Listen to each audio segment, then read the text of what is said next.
बिस्मिल्लाहिर्रहमानिर्रहीम। Dear students, welcome to your biology class. Biology की class में खुशामदीद। बायोलॉजी की प्रीवियस क्लासेस में जो हमें स्कूल की तरफ से प्रोवाइडेड मॉडल पेपर है या गेस्ट पेपर है, हम उसको सॉल्व कर रहे थे। और प्रीवियस क्लासेस में हमने जो मॉडल पेपर का पैटर्न देखा, सबसे पहले हमने बात करी कि हमारे मॉडल पेपर में हमारा जो मिड टर्म होने वाला है उसमें कौन कौन से चैप्टर्स इंक्लूड हैं। तो ये चैप्टर है जी, introduction to biology, chapter number 1। दूसरा है chapter number 2, solving a biological problem. तीसरा है चैप्टर नंबर 3, बायोडाइवर्सिटी। और चौथा है chapter number 4, cells and tissue. आपका मिड टर्म इन 4 चैप्टर से लिया जाएगा।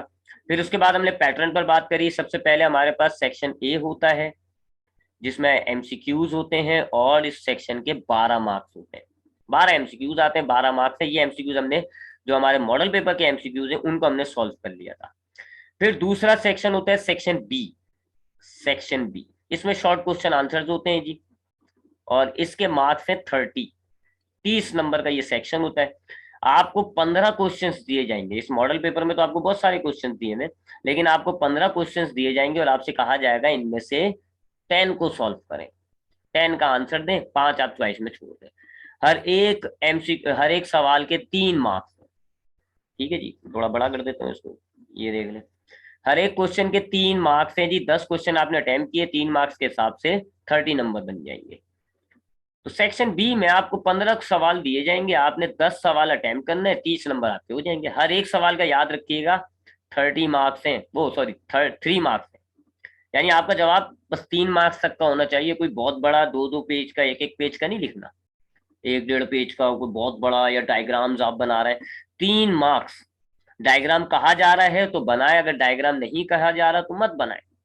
मिसाल के तौर पे आपके पास आता है एक्सप्लेन माइटोकॉन्ड्रिया, तो इसमें सिर्फ आप माइटोकॉन्ड्रिया को एक्सप्लेन करें, डायग्राम मत बनाए। हाँ, अगर किसी सवाल में जैसे कि आपसे कहा जाता है draw a neat and level diagram of bacterium, तो फिर आपसे डायग्राम पूछी जा रही है तो अब आपको डायग्राम बनानी होगी। तो शॉर्ट क्वेश्चंस को सॉल्व, ये जो सेक्शन बी जब आप अटेम्प्ट करो, तो यहाँ जरा बस इस बात का ख्याल रखना होता है कि हमारे पास जो क्वेश्चन है वो 3 नंबर का है, तो 3 नंबर के हिसाब से ही हमें जवाब देने हैं। ठीक है जी, तो अब जरा देख लेते हैं कौन कौन से क्वेश्चन है। सबसे पहला जो हमारे पास क्वेश्चन है, हाँ, जो हमारे मॉडल पेपर में जो हमारे पास क्वेश्चन है गेस्ट पेपर में, पहला क्वेश्चन है जी ये, define any 3 branches of biology. 3 branches आपको कहा जा रहा है जी, एक ब्रांच का 1 नंबर हो गया, 3 नंबर के 3 ब्रांचेस। अब यहाँ एक बात याद रखिएगा कि अगर आपसे, अक्सर हमारे यहाँ होता है जी 3 ब्रांचेस ऑफ बायोलॉजी कहा हुआ है ना, तो बंदा वो जोलॉजी बॉटनी लिख देता है। लेकिन अगर आपसे कहा है 3 फंडामेंटल ब्रांचेस ऑफ बायोलॉजी, अगर आपका सवाल आ रहा है ना define the 3 fundamental branches of biology, तो फिर आपने लिखना है जोलॉजी, बॉटनी और माइक्रोबायोलॉजी।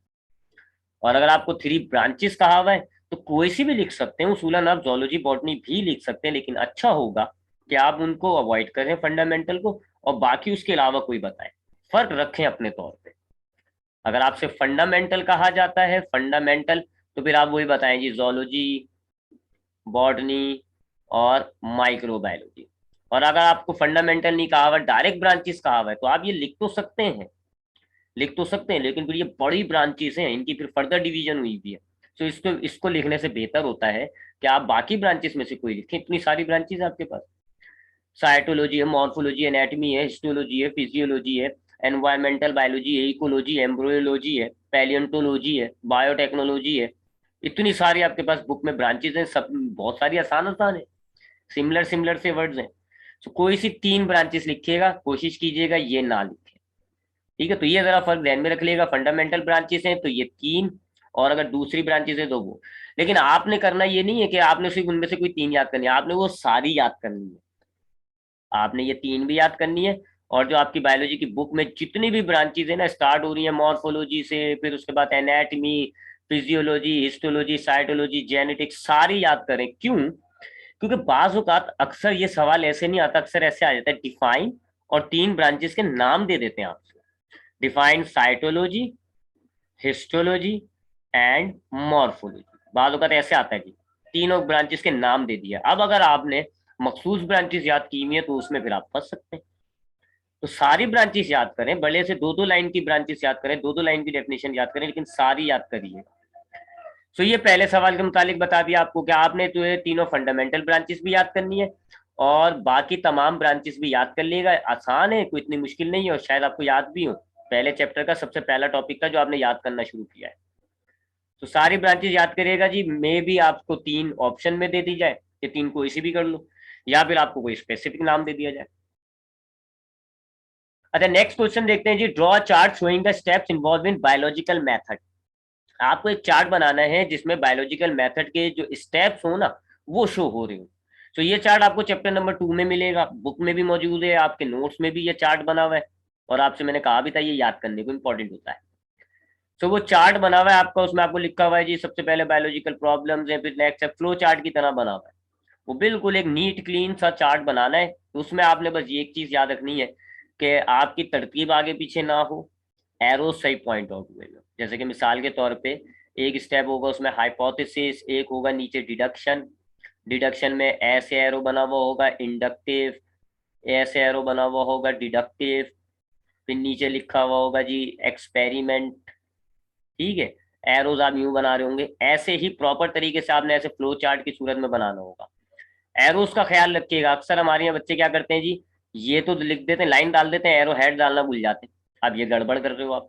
अक्सर हमारे यहाँ उल्टा कर देते हैं जी बच्चे जल्दी जल्दी में, डिडक्शन से हाइपोथेसिस, ये भी गलत कर रहे हो आप।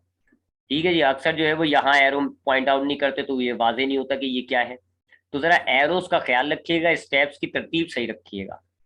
तो आसान चीज है ये भी। तीसरा सवाल है जी, क्लासिफिकेशन ऑफ ह्यूमन या पी प्लांट। चैप्टर नंबर 3 में आपके पास दोनों की जो है वो क्लासिफिकेशन लिखी हुई है। एक चार्ट देखिएगा आप टेक्सोनोमिक हिरार्की के बाद, उसमें आपको जो है ना ऐसे किंगडम, फाइलम, ऐसे सारी वो टेक्सोनोमिक हिरार्की लिखी हुई है। फिर यहाँ ह्यूमन लिखा हुआ है, यहाँ पी लिखा हुआ है, और इनके किंगडम फाइलम के नाम लिखे हुए हैं। तो टेब्यूलर फॉर्म में लिखा हुआ है, टेब्यूलर फॉर्म में ही लिखिएगा, आप टेबल ही बनाइएगा ऐसा, एक 2 कॉलम का टेबल बना दिएगा आप ऐसे। तो इनमें से एक दिया जाएगा आपको, या तो ह्यूमन या पी। आपने तो याद बहरहाल दोनों करने, लेकिन पेपर में एक आएगा। तो ऐसे आपने टेबल बनाना होगा, यहाँ लिखेंगे आप टेक्सोनोमिक हिरार्की, यहाँ आप लिखेंगे ह्यूमन, फिर यहाँ आप इसके ऐसे कॉलम्स बना लेंगे, यहाँ आप लिखेंगे किंगडम, या इंसान का जो किंगडम होता है वो लिखें, एनिमेलिया। फिर फाइलम लिखें, या उसके फाइलम का नाम, फिर क्लास, फिर उसके क्लास का नाम, ऐसे पूरा टेबल बनाएंगे। तो जैसा बुक में देख लिएगा आप, जैसा टेबल बुक में ड्रॉ हुआ हुआ है बिल्कुल एज इट इज वो टेबल आपको याद रखना है। बस उसमें जो है बुक में एक गलती है, बुक में अब मुझे याद नहीं है एग्जैक्ट, लेकिन इंसान की मैंने आपको बताया था कि ह्यूमन में एक चीज को गलत लिखा हुआ है इन्होंने, शायद वो मेरे से फैमिली है, चेक कर लिएगा आप। अभी मैं थोड़ी देर में चेक करके खुद भी दिखा देता हूँ आपको। तो वो मैंने आपको करेक्ट भी करवा दिया था कि इसकी सही फैमिली क्या है। नेक्स्ट है जी salient features of cell theory. आपको वो जो चैप्टर 4 की सेल थ्योरी है ना वो याद करनी है जी, छोटी सी आपके नोट्स में भी मौजूद है, याद कर लिएगा, 3-4 पॉइंट्स है। अब आपको क्वेश्चन नंबर 4 में डिफरेंस बताना है जी किन किन के दरमियान, या तो प्रोकैरियोटिक यूकैरियोटिक आ सकता है, या प्लांट एनिमल किंगडम आ सकता है, या थ्योरी हाइपोथेसिस आ सकती है। ये चैप्टर 4 का है, ये चैप्टर 3 का है, ये चैप्टर 2 का है। सारे डिफरेंसेस याद करिएगा, कोशिश करें कि किसी भी डिफरेंस को जब आप याद करो ना कम से कम 5 पॉइंट्स तो याद करें आप, कम से कम 5 पॉइंट्स। क्यों? क्योंकि वैसे हमारे यहाँ बच्चे क्या कंसीडर करते हैं जी, 3 नंबर्स का है तो 3 डिफरेंसेस लिख देंगे, 1 नंबर का 1। तो ये तो बिल्कुल आप रिस्क ले लो। अगर आप सिर्फ 3 डिफरेंस याद करके जा रहे हैं और वहां जाकर के एक आपके जहन से निकल गया, तब आप 2 डिफरेंस लिखोगे, नंबर कटेगा। इसी तरीके से जरूरी नहीं है भाई कि जितना आपको अगर आपको एक रोटी की भूख लग रही है तो क्या आप एक रोटी खाते हो? नहीं, कभी आपको एक रोटी की भूख लग रही होती है, आप 2 चने वाले ऊपर खा लेते हो। सिमिलरली आपको, मुझे भी पता है यहाँ पर 3 पॉइंट्स ही मांगे जा रहे हैं क्योंकि 3 नंबर का है। 3 डिफरेंसेस लिखेंगे, 3 नंबर का है जी, अल्लाह अल्लाह खैर चल रहा। लेकिन अच्छा होगा अगर आप 4 डिफरेंसेस लिखो, 5 डिफरेंसेस लिखो, तो हम ये साबित करेंगे कि हमें ज्यादा इंफॉर्मेशन है, ज्यादा पता है हमें, हम मखसूस नहीं है कि जी सिर्फ 3 डिफरेंस। तो कोशिश ये करें कि आप इसके 5-5 पॉइंट्स याद करें, पेपर में जाएं, अगर आपको पांचों पॉइंट्स बिल्कुल पक्के परफेक्ट याद है तो 5 पॉइंट्स लिखें, 3 नंबर आपके पक्के हैं यहाँ पर। अगर आपको एक आध पॉइंट में डाउट है तो फिर आप 4 पॉइंट लिख लें, 1 2 3 4। अगर फिर भी आपको चौथे में भी डाउट है तो फिर भाई फिर तो अब मजबूरी है, फिर तो आप 3 ही लिखो। ठीक है, तो वैसे कोशिश करें 5 पॉइंट्स याद करें, अच्छे तरीके से याद करें, वहां जाके आपके जहन में रहने चाहिए वो पॉइंट्स। 5 पॉइंट्स लिखें, अच्छी बात है, टीचर इंप्रेस होता है कि हाँ जी मैंने तो सिर्फ 3 चीजें पूछी थी, इन्होंने 5 डिफरेंस बता दिए। ये जी theory is highly reliable scientific explanation why, ये रीजनिंग क्वेश्चन है, चैप्टर 2 में ये पाया जाता है, इसका जवाब आपके नोट्स में मौजूद है कि थ्योरी को हम scientific explanation, highly reliable scientific explanation क्यों कहते हैं। तो मैं ये उर्दू में एक्सप्लेन कर देता हूँ। बहरहाल इसको याद आपने नोट्स में से करना है, इसका जवाब मौजूद है, 3-4 लाइंस का है। वो जवाब लिखते टाइम हमने ये ख्याल रखा था कि जी 3-4 नंबर्स हैं, तो इसलिए हमने थोड़ा सा उसको 3-4 लाइन तक का रखा ताकि बच्चों को याद भी हो जाए और अगर आप वो लिखो तो नंबर भी पूरे आए। थ्योरी को हम हाईली रिलायबल साइंटिफिक एक्सप्लेनेशन निस्बतन हाइपोथेसिस को यूं कहते हैं, क्योंकि जो हाइपोथेसिस होती है वो एक गैस होता है, उसको हमने टेस्ट नहीं किया हुआ होता। It may be true, it may be false. तो जब भी आपके पास किसी भी बायोलॉजिकल प्रॉब्लम्स को आप स्टडी करते हो, ऑब्जर्वेशंस लेते हो, तो जो पहली स्टेटमेंट आप बयान करने के लिए देते हैं उसको आप कहते हैं हाइपोथेसिस। वो गैस है, उसको अभी आपने चेक नहीं किया, वो गलत भी हो सकती है, लेकिन अगर वो आपकी हाइपोथेसिस टेस्ट करने के बाद सही साबित हो जाती है तो फिर वो थ्योरी कहलाती है। अब थ्योरी ज्यादा हाईली रिलायबल यूं हो जाती है क्योंकि आपने उसको चेक किया हुआ है। चेक किया हुआ है, ये बिल्कुल वैसी मिसाल है जैसे अगर आप एक जवाब लिखते हो तो वो अभी हाइपोथेसिस है, लेकिन अगर उसको टीचर चेक कर लेगा तो अब वो हाईली रिलायबल हो जाएगी क्योंकि उसको टीचर ने चेक कर लिया है।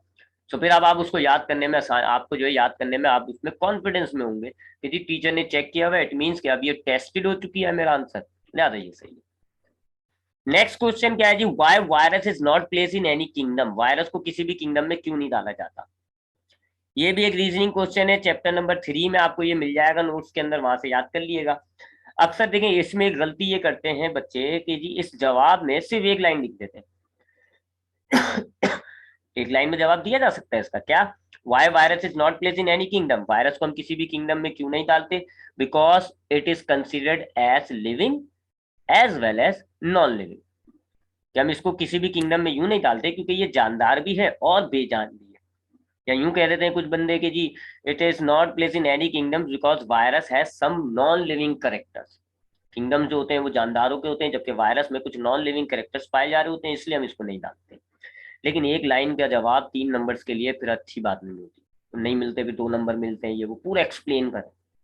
आप अगर ये बोलते हैं जी कि virus is not place in any kingdom because it has both living and non living characters, तो फिर बताएं कि लिविंग करेक्टर्स कौन से हैं वायरस के, नॉन लिविंग करेक्टर्स कौन से हैं, फिर जाके आपका आंसर जो है वो कंप्लीट होगा। तो अगर ये सवाल आपका आता है तो आपने इसके सवाल के जवाब में तो ये लिखना है कि जी एनिमल्स और ये वायरस जो है इसमें लिविंग और नॉन लिविंग कैरेक्टर्स बोथ पाए जाते हैं, फिर आप नीचे हेडिंग डालें वायरस एज लिविंग ऑर्गेनिज्म और उसके वो 2-3 कैरेक्टर्स लिखें जिसके वजह से आप इसको लिविंग कहते हैं। फिर आप हेडिंग डालें virus as non living organism और फिर आप वो कैरेक्टर्स लिखें जिसकी वजह से आप इसको नॉन लिविंग कह रहे हैं। तो आपने इसकी वजह बताई और साथ साथ आपने ये भी बता दिया कि मैं इसको क्यों लिविंग और नॉन लिविंग समझता हूँ, तो फिर ये जब आप पूरा होगा और फिर आपको इसके पूरे नंबर मिलेंगे। अक्सर ये सवाल जब दिया जाएगा तो 3 नंबर यूं देंगे, एक तो रीजन, फिर एक लिविंग करेक्टर्स, एक नॉन लिविंग करेक्टर्स, तो इसलिए पूरा जवाब याद करिएगा। Draw flow chart showing different type of plant tissue, ये टॉपिक अभी हमने नहीं पढ़ा, चैप्टर नंबर 4 का, इंशाल्लाह स्कूल खुलते ही हमने ये चैप्टर कंटिन्यू करना है, तो ये चैप्टर हम पढ़ लेंगे। आप चैप्टर नंबर 4 के नोट्स में जाएं या बुक में देखें तो आपको प्लांट टिश्यू की डिवीजन का पूरा एक चार्ट मिलेगा। ऐसा चार्ट है जी कि जी प्लांट टिश्यूज होते हैं हमारे पास, वो 2 टाइप्स के होते हैं, एक कहलाते हैं मेरिस्टेमेटिक टिश्यूज, एक कहलाते हैं परमानेंट टिश्यूज। फिर मेरिस्टेमेटिक टिश्यूज 2 टाइप के होते हैं, एपिकल और लेटरल, जबकि परमानेंट टिश्यूज 2 टाइप के होते हैं, एक कहलाता है सिंपल, एक कहलाता है कॉम्प्लेक्स। तो ये जो सिंपल होते हैं जी ये हमारे पास 4 टाइप्स के होते हैं, एक होते हैं एपिडर्मस, फिर एक होते हैं ग्राउंड टिश्यू, एक होते हैं सपोर्टिंग टिश्यू, एक होते हैं कंडक्टिंग टिश्यू। तो ये जो सपोर्टिंग टिश्यू होता है ये 2 किस्म का होता है, कॉलन कायमा और स्केलन कायमा। जबकि ये जो कॉम्प्लेक्स होते हैं ये 2 टाइप के होते हैं हमारे पास, एक कहलाते हैं जाइलम, एक कहलाते हैं फ्लोएम। तो ये जो प्लांट टिश्यू की ये जो डिविजन है जब हम इसको स्टडी करेंगे देखिए पूरा एक चार्ट बन जाता है, इस चार्ट की बात कर रहे हैं कि चार्ट आपने शो करना है, आपने चार्ट बनाना है जी जिसमें शो हो कि प्लांट टिश्यूज की मुख्तलिफ टाइप्स कौन कौन सी है। तो ये चार्ट आपको चैप्टर नंबर 4 में मिल जाएगा, देख लीजिएगा एक नजर। नेक्स्ट है why subject biology is name as multi dimensional subject, आप बायोलॉजी को एक मल्टी डायमेंशनल सब्जेक्ट क्यों समझते हैं, ये आपके चैप्टर नंबर 1 में मौजूद है, इसका आंसर आपके नोट्स में किट नंबर 1 में मौजूद है, वहां से याद कर लिएगा। बायोलॉजी को हम मल्टी डायमेंशनल सब्जेक्ट यूं कहते हैं क्योंकि बायोलॉजी जो है वो कई साइंसेस से जाके कंबाइन हो जाती है। बायोलॉजी के अंदर आपको मैथमेटिक्स की भी जरूरत होती है, सो बायोलॉजी मैथमेटिक्स से लिंक हो गई। बायोलॉजी स्टडी करने के लिए आपको केमिस्ट्री की भी जरूरत पड़ती है, सो बायोलॉजी केमिस्ट्री से लिंक हो गई। बायोलॉजी स्टडी करने के अंदर हमें फिजिक्स की भी जरूरत पड़ रही होती है, तो बायोलॉजी फिजिक्स से भी लिंक हो गई। तो यूं एक मल्टी डायमेंशनल सब्जेक्ट हो जाता है, क्योंकि बायोलॉजी एक अकेली साइंस नहीं है, बल्कि बायोलॉजी साइंस की मुख्तलिफ ब्रांचेस से भी जाकर जुड़ जाती है। So that is why biology is called as a multi dimensional, कई डायमेंशन है इसकी। Draw neat and label diagram of bacterium. एक सिंगल बैक्टीरिया को हम बैक्टीरियम कहते हैं, उसकी एक डायग्राम बनानी है, ये आपको चैप्टर नंबर 3 में मिल जाएगी। एक सिंपल सी डायग्राम है, ऐसा एक बैक्टीरिया बना हुआ है, उसका एक फ्लैजीला है, तो वो डायग्राम आपने प्रैक्टिस कर लेनी है। डायग्राम आसान है, इसकी लेबलिंग याद रख लीजिएगा कि ये क्या कहलाता है, ये क्या कहलाता है, ये जो सारी जो लेबलिंग है ना, वो लेबलिंग आपको सही याद होनी चाहिए। लेबलिंग में अक्सर गड़बड़ ये कर देते हैं लोग जी, इसका नाम इसमें लिख देते हैं, इसका नाम इसमें। तो लेबलिंग का जरा ख्याल रखिएगा आप, लेबलिंग सही याद करें जी, पता होना चाहिए किस पार्ट को आप क्या कहते हैं, और फिर जब आप डायग्राम बनाए तो सही पार्ट को सही तरीके से मेंशन करें। एक्सप्लेन करना है माइटोकॉन्ड्रिया को, why mitochondria is also called power house of the cell. एक तो आपको माइटोकॉन्ड्रिया एक्सप्लेन करना है, फिर ये भी बताना है कि माइटोकॉन्ड्रिया को power house of the cell क्यों कहा जाता है। आपकी किट नंबर 4 में चैप्टर नंबर 4 का ये टॉपिक है माइटोकॉन्ड्रिया। आपके नोट्स के अंदर माइटोकॉन्ड्रिया का बकायदा पूरा एक छोटा सा एक पैराग्राफ लिखा हुआ है, देख लीजिएगा, आपको नोट्स में मिल जाएगा। माइटोकॉन्ड्रिया को पूरा हमने एक पैराग्राफ में एक्सप्लेन किया हुआ, उसी पैराग्राफ में इस बात का भी जवाब है कि why mitochondria is called as the power house of the cell. तो वो पूरा पैराग्राफ आप बस आप लिख दिएगा, काफी है, क्योंकि उस पैराग्राफ में हमने जो है इसका स्ट्रक्चर भी बताया हुआ है, इसके मुख्तलिफ पार्ट्स के नाम भी हमने बताए हुए हैं, इसका काम भी बताया हुआ है, और ये भी बताया हुआ हमने उस पैराग्राफ में कि इसको हम पावर हाउस ऑफ सेल क्यों कहते हैं। तो वो पैराग्राफ आप याद कर लिएगा, शॉर्ट नोट ऑन माइटोकॉन्ड्रिया करके आए सवाल, या इसी तरह करके आ जाए, आपने वो पूरा लिख लेना है, डायग्राम नहीं बनाइएगा। अगर आप बनाना चाहे बना ले, कोई इतनी मुश्किल तो है नहीं, इजी है जी। आउटर मेम्ब्रेन होती है, ये इनर मेम्ब्रेन होती है, जगह जगह से फोल्ड हुई भी है ऐसे, ये इनर मेम्ब्रेन हो गई, ठीक है जी। लेबलिंग करेंगे आप, ये आउटर मेम्ब्रेन है, ये इनर मेम्ब्रेन है, ये जो फोल्डिंग्स है इनको हम क्रिस्टी कहते हैं, ये जो लिक्विड भरा हुआ है अंदर इसको हम मैट्रिक्स कहते हैं। 4 नाम आएंगे बस। तो चाहे तो डायग्राम बना ले, अच्छा सपोर्ट हो जाएगा आपके जवाब को। नहीं बनाएंगे कोई इतनी कंसिडरेशन नहीं होती डायग्राम की, नहीं भी बनाएंगे कोई इशू नहीं है। एक्सप्लेन करना है थ्योरी लॉ एंड प्रिंसिपल को। ये जो लॉ और प्रिंसिपल है ये एक ही चीज होती है, तो आपको असल में 2 चीजें बयान करनी है, तो थ्योरी को बयान करना है और लॉ और प्रिंसिपल बयान करना है। दोनों की डेफिनेशन आपको चैप्टर नंबर 2 में मिल जाएगी। 2-2 3-3 लाइन की डेफिनेशन से आसान है, एग्जाम्पल्स के साथ दीजिएगा। ये आपके पास बायोलॉजिकल नेम बताना है आपको इन 3 प्लांट्स और इन 3 एनिमल्स के। ये चैप्टर नंबर 3 में आपको पहले भी बताया हुआ है क्लास के दौरान कि चैप्टर नंबर 3 में जब हम बायनोमियल नोमेनक्लेचर पढ़ते हैं तो हमें पता चलता है जी कि लिविंग ऑर्गेनिज्म के साइंटिफिक नेम्स पाए जाते हैं। तो वहां एग्जाम्पल के तौर पे बुक में आपको 3 पौधे और 3 एनिमल्स के साइंटिफिक नेम लिख के दिए हैं, एक टेबल बना हुआ है, देख लिएगा बायनोमियल नोमेनक्लेचर के टॉपिक के बाद। तो वहां यही 3 पौधे हैं जी, अनियन प्लांट्स, नीम प्लांट और मस्टर्ड प्लांट, और यही 3 एनिमल्स हैं, फ्रॉग, कैट और हाउस फ्लाई। तो इन 6 के आपने साइंटिफिक नेम याद करना है, ये एमसीक्यूज में भी पूछा जा सकता है और इस तरह करके सवाल भी आ सकता है। तो ये ऐसा सवाल होगा जिसमें आपने एक नंबर, एक 2 वर्ड लिख के 1 नंबर आ गया, ठीक है। अगला है जी, how population is different from community. Population और कम्युनिटी में क्यों एक दूसरे में फर्क पाया जाता है, बहुत ही सिंपल है, पहले चैप्टर का है ये। कम्युनिटी पॉपुलेशन में हम एक ही स्पीशीज का ग्रुप बनाते हैं, जबकि कम्युनिटी में हम डिफरेंट स्पीशीज का ग्रुप बनाते हैं। तो अब ये एक लाइन बनती है, इसको 2-3 लाइनों के अंदर हमने जो है वो एक्सपेंड करके थोड़ा सा चैप्टर नंबर 1 के नोट्स में लिखा हुआ है, वहां से आप देख के याद करिएगा। तो 3-4 लाइनें तो कम से कम होनी चाहिए ना। अगला है जी वही binomial nomenclature, why scientific name is necessary. अच्छा, यहाँ एक बात मैं आपको बता दूं, थोड़ा सा रुक जाए, मेरे ये मिटाऊं। बायनोमियल नोमेनक्लेचर क्या होता है, ये हमने चैप्टर नंबर 3 में पढ़ा है कि हमारे पास जितने भी लिविंग ऑर्गेनिजम्स हैं सबका हमने एक साइंटिफिक या बायोलॉजिकल नेम रखा हुआ है, और उन नेम्स को रखने का जो तरीकाकार होता है, रूल्स जो होते हैं, उसको हम कहते हैं बायनोमियल नोमेनक्लेचर। अगर आपके पास सिर्फ इतना सा सवाल आता है, डिफाइन या एक्सप्लेन बायनोमियल नोमेनक्लेचर, बस इतना सा वर्ड लिखा हुआ है कि डिफाइन करें या फिर एक्सप्लेन करें, तो फिर आपने बायनोमियल नोमेनक्लेचर की डेफिनेशन भी लिखनी है, और उसके जो रूल्स हैं आपको नोट्स में मिल जाएंगे, वो रूल्स भी लिखने। अगेन ना, ये 2 लाइन की भी डेफिनेशन नहीं है, कैसे हासिल करोगे आप 3 नंबर। तो 3 नंबर हासिल करने के लिए आपने ये रूल्स को भी लिखना पड़ेगा। कुछ बच्चे होते हैं जो बायनोमियल नोमेनक्लेचर, जैसे सवाल आया डिफाइन बायनोमियल नोमेनक्लेचर, सो उन्होंने क्या किया, बायनोमियल नोमेनक्लेचर लिखा और एक दो एग्जाम्पल्स लिख दी कि फ्रॉग का जो साइंटिफिक नेम होता है वो होता है राना टिग्रीना। नहीं, उससे नहीं मिलेंगे 3 नंबर। यहाँ पर आपको खुद आइडिया होना चाहिए कि जी मुझसे क्या पूछा जा रहा है, तो पूरा अच्छा सा जवाब दें। अब जब आप रूल्स लिख रहे होते हो उसी में एग्जाम्पल्स भी आ जाती है, तो फिर अब आपको यहाँ 3 नंबर हासिल होते हैं। मेहनत से हासिल किए जाते हैं जी, सिर्फ एक ये नहीं है कि सिर्फ बायनोमियल नोमेनक्लेचर लिखकर और अल्लाह खैर सल्ला। सो अगर सिर्फ आपके पास सवाल आता है ना डिफाइंड बायनोमियल नोमेनक्लेचर या एक्सप्लेन करें, सो आपने बायनोमियल नोमेनक्लेचर की डेफिनेशन भी लिखनी है और उसके जो रूल्स हैं 3 4, वो रूल्स भी आपको लिखने हैं, और उन्हीं रूल्स में एग्जाम्पल आ रही होती है, तो आपको 3 नंबर दिए जाएंगे। और अगर सवाल ऐसा आता है कि आपको देखें लिखा हुआ डिफाइंड बायनोमियल नोमेनक्लेचर, और फिर एक और चीज आपसे पूछी जा रही है, why scientific name is necessary. तो अब यहाँ पर आपको नजर आ रहा है जी कि इन्होंने बायनोमियल नोमेनक्लेचर वाले हिस्से को ज्यादा मार्क्स नहीं दिए, इन्होंने एक और सवाल डाल दिया।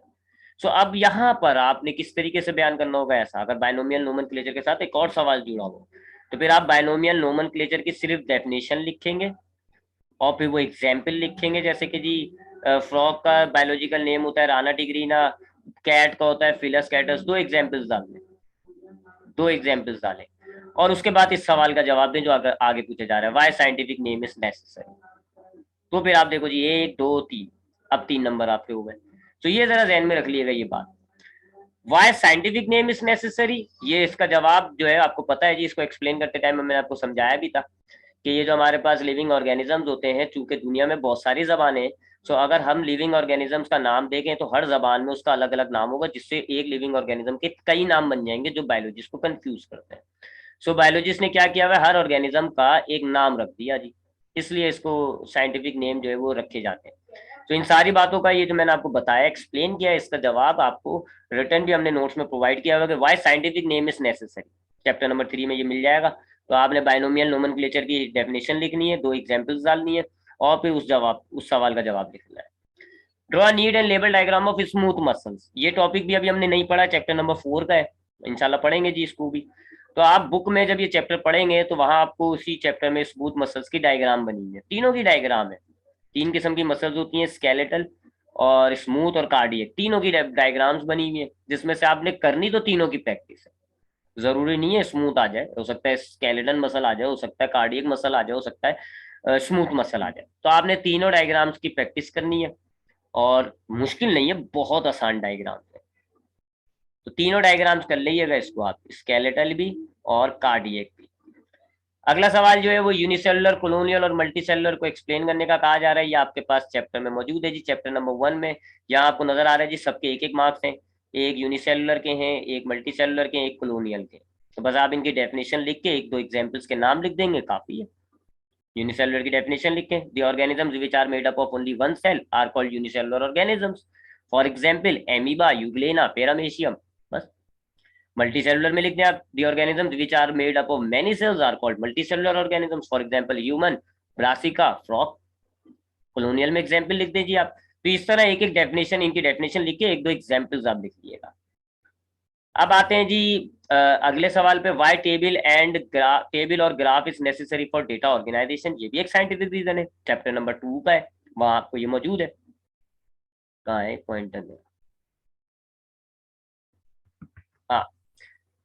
तो ये चैप्टर नंबर 2 में ये रीजन आपको मिल जाएगा जी, वहां से याद कर लिएगा, 3 4 लाइनों का है। नीड एंड लेबल डायग्राम बनानी है आपको फ्रॉग डाइजेस्टिव सिस्टम की। अब ये डायग्राम आपको बुक में नहीं मिली, बुक में ये सवाल जरूर है, पहले चैप्टर के आखिर में आप बुक एक्सरसाइज में देखेंगे तो वहाँ ये डायग्राम का सवाल है, फ्रॉग डाइजेस्टिव सिस्टम, लेकिन ये डायग्राम बुक में नहीं है। लेकिन आपके नोट्स में मैं हमने इसको ऐड किया हुआ है, आपके नोट्स में पहले चैप्टर में आपको फ्रॉग की डायग्राम, डाइजेस्टिव सिस्टम की जो डायग्राम है वो मिल जाएगी। तो वहां से आप इसकी प्रैक्टिस कर लिएगा और करिएगा जरूर प्रैक्टिस, आगे जाके काम जरूर आती है, फर्स्ट ईयर सेकेंड ईयर में भी काम आ जाएगी, प्रैक्टिकल्स में भी काम आ सकती है। इस डायग्राम का काफी स्कोप है, प्रैक्टिकल में भी यूज होती है, फिर फर्स्ट ईयर के प्रैक्टिकल में भी यूज होती है। सो इसकी प्रैक्टिस कर लिएगा, मुश्किल नहीं है, बस ये है कि जी आपकी डायग्राम अच्छी हो जाएंगी, तो प्रैक्टिस जरूर करिएगा इसकी। डिफाइन करना है आपको ऑस्मोसिस, डिफ्यूजन और एक्टिव ट्रांसपोर्ट, ये तीनों प्रोसेस चैप्टर नंबर 4 में आपको बयान किए थे, समझाए थे, अभी आपको न्यूमेरिकल एमसीक्यूज में भी समझाए थे। दो दो तीन तीन लाइनों की डेफिनेशन है, तीनों की डेफिनेशन आपने लिखना है, 3 नंबर आपके हो जाएंगे, एक एक नंबर की एक डेफिनेशन है। नीड और लेबल डायग्राम बनानी है आपको या तो एनिमल सेल की या प्लांट सेल की, एक आएगा इसमें से। आपने बहरहाल दोनों डायग्राम्स की प्रैक्टिस करनी है। अब अगर आप बुक की डायग्राम देखोगे तो इट माइट बी कॉम्प्लिकेटेड। अगर आप बुक की डायग्राम देखो, थोड़ा वो 3D टाइप की बनाई हुई है, थोड़ी मुश्किल है। नोट्स में भी शायद वही बुक वाली डायग्राम ही डाली हुई है। तो आप चाहें तो इसकी आप मुझसे क्लास में पूछ लीजिएगा, मैं आपको एक सिंपल सी डायग्राम बना के दिखा दूंगा। अदरवाइज आप कहीं और रिसोर्सेज से, किसी दूसरे नोट्स या इंटरनेट वगैरह से अच्छी सी डायग्राम अगर आप इसकी निकाल सकते हैं सिंपल सी, तो निकाल के मुझे पहले दिखा दिएगा। मुझे पहले दिखा दिएगा, मैं उसको ओके करूंगा, तो आपने उसकी प्रैक्टिस कर लेनी है। तो बुक वाली तो मैं खुद भी रिकमेंड नहीं कर रहा, क्योंकि बहुत कॉम्प्लिकेटेड बनी हुई है, 3D टाइप की है वो।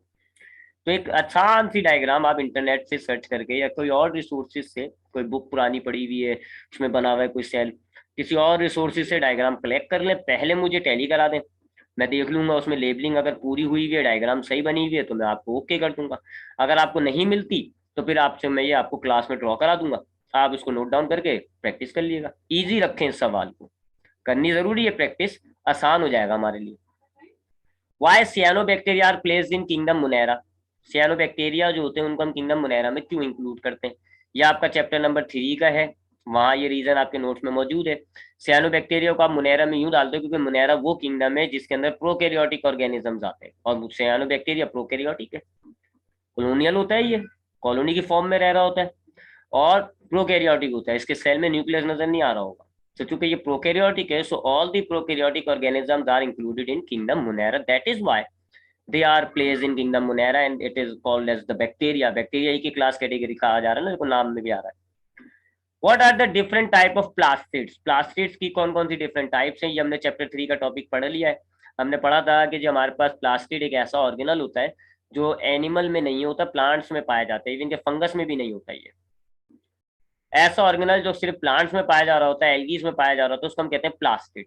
इसमें पिगमेंट्स स्टोर हुए हुए होते हैं, और पिगमेंट कौन सा पिगमेंट स्टोर है उस हिसाब से इसकी 3 टाइप्स होती है, क्लोरोप्लास्ट, क्रोमोप्लास्ट और ल्यूकोप्लास्ट। तो आपको यहाँ पे टाइप्स बयान करनी है, what are the different types of plastid. तीनों के खाली नाम लिख के मत आइएगा, तीनों को एक्सप्लेन करना है, डायग्राम मत बनाइएगा, लेकिन तीनों को आपने डेफिनेशन लिखनी है। नोट्स में आपको तीनों की डेफिनेशन मिल जाएंगी, क्लोरोप्लास्ट, क्रोमोप्लास्ट, ल्यूकोप्लास्ट। हो सकता है आपको डेफिनेशन थोड़ी बड़ी लगे, ज्यादा पॉइंट्स लगे, लेकिन एक डेफिनेशन याद करें, दूसरी आसान है, वर्डिंग्स में थोड़ा सा फर्क है, आसान हो जाएगी। तो ये आपने तीनों टाइप्स याद करनी होंगी, क्लोरोप्लास्ट, क्रोमोप्लास्ट, ल्यूकोप्लास्ट, तीनों टाइप्स आपने याद करनी है। Right a short note on sale wall, Golgi bodies और ER, एंडोप्लाज्मिक रेटिकुलम, इन पर शॉर्ट नोट आपको याद करना है। तो ये तीनों पर शॉर्ट नोट आपके नोट्स में हमने ऐड किए हैं। सेल वॉल का भी आपको शॉर्ट नोट मिल जाएगा, गोल्जी बॉडीज का भी, एंडोप्लाज्मिक रेटिकुलम का भी, और ऊपर आपने माइटोकॉन्ड्रिया भी, एक सवाल में माइटोकॉन्ड्रिया भी आया था, तो माइटोकॉन्ड्रिया भी ऐड कर लो इसमें आप, क्योंकि मैंने आपको वहां पे भी, उस पर भी यही कहा है कि जी नोट से याद करोगे आप। तो चारों का शॉर्ट नोट याद कर लिएगा। इसमें सेल वॉल का काफी बड़ा है, काफी बड़ा लगा हुआ है, मुझे शायद मैंने याद नहीं आ रहा। तो अगर सेल वॉल आपको काफी बड़ा लगे, मुझे एग्जैक्ट याद नहीं आ रहा कि मैं फर्स्ट ईयर के नोट्स की बात कर रहा हूँ यहाँ पे या मैट्रिक के 9 के, तो अगर आपको सेल वॉल बड़ा लगे तो आप मुझे क्लास में दिखा दिएगा, अगर बहुत ज्यादा बड़ा होगा तो मैं थोड़ा सा छोटा कर दूंगा।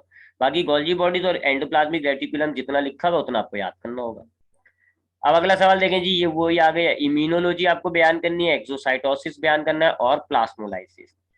ये जो इम्यूनोलॉजी है, ये आपकी नोट्स में मैंने इसकी एक डेफिनेशन ऐड की हुई है, अगर नहीं भी है तो मैंने आपको वैसे भी समझाया हुआ है। It is a branch of biology that is the immune system. Immune system के बारे में हम पढ़ते हैं।